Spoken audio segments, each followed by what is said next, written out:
you've talked openly about fucking fans. Can you tell me about like the first fan that you had sex with and like kind of what your parameters were for that? Totally. I'm trying to think. Okay, so I think the first fan stuff I actually ever did was at raves. Because I still go to a lot of raves, but I remember being like, oh, we're gonna play a game, Where's Adriana instead of Where's Waldo? First fans to find me get a blowjob.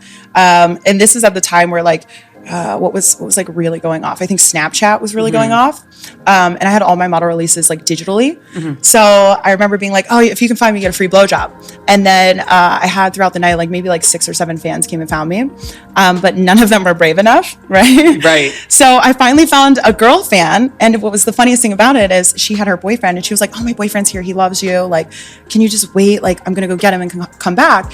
And I think I was running around the rave. Like 2 hours later, she shows up and she's like, this is my boyfriend. Like, you've got to suck his dick. And my first actual like fan blowjob or fan experience was with a couple, and me and her both gave a blowjob and filmed it at the rave. And I remember it got put on some like rave outlet, like we think Adriana Chechik was spotted sucking off a fan, and it's just like the back of mine and her head just like going like this. Oh my god. It was really good for my Snapchat too.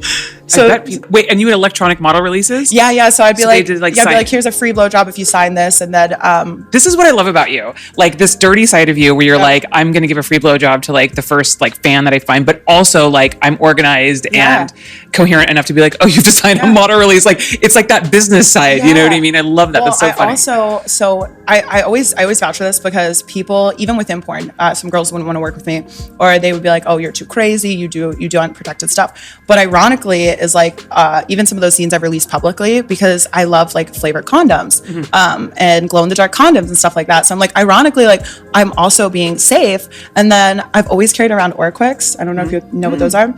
So you can get Orquicks at like CVS and stuff like that. It's a 99% effective STD test. Oh, wow. And you just like swab the inside of somebody's mouth and then you wait like 10 minutes and it'll give you the results. So, because I get hooked up with girl fans and stuff. And I'm like, here, hold on. Can I just like swab you real quick? So it's really funny because people think I'm like super crazy and dirty, but I am within bounds, you know? Yeah. Within really good limits. Yeah, that's great. I mean, yeah, you definitely have that reputation for like the girl that does like everything. I mean, there's so many people who admire you for that. Actually, I will say the girl that I interviewed right before you came was Kaylee Gunner, and she would really like to work with you. Oh, I love her. She's lovely. Yeah. She's like, tell Adriana I want to work with her. So I'm telling you. Hi.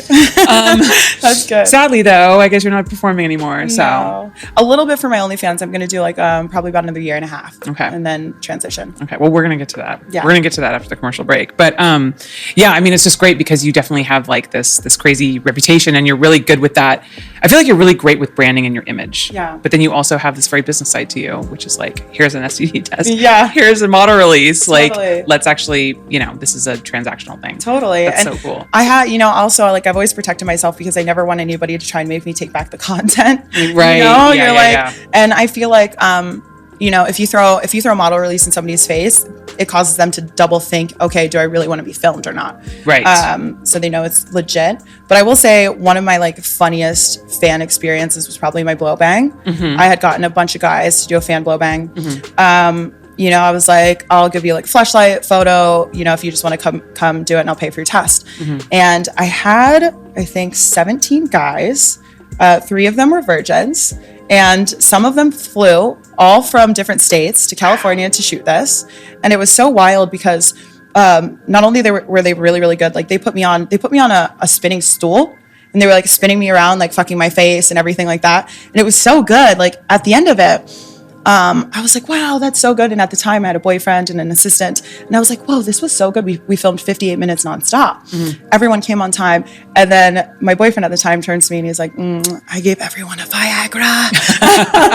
I was like, oh, he was like, I wanted to make sure you had a good day, you know? But it's ironic because I find that fans sometimes are better than male performers because especially when it comes to like multiple guys and having to come on time because they're so excited. Yeah. They really want to try hard. Yeah. And then they don't have that kind of jaded mentality. Like, you know, I love our male performers, but to get them all to come when you want them to come, if you're doing like multiple pop shots is really fucking hard. Yeah. You know, some of them's like, oh, I need 2 minutes in the corner. Yeah. So I find the fans are great because if they see another guy come on you, they're like, oh, I'm done. And then, you know, come on you. So it's like perfect. It is a weird like chain reaction, isn't it? It's like one guy comes, like I've talked to people about bukkake scenes like this, and it's like a weird, like one guy comes and then like all the rest of them, like it's really bizarre. Yeah, and then it's like the worst if somebody's got to take their like 2 minutes to themselves. You know, you're like, oh, everything was perfect. I know. And then you have to sit there with all this cum on your face, and it's starting to get cold and like maybe dry on your face, and you're like, come the fuck on, dude. And then like you're not in the moment anymore.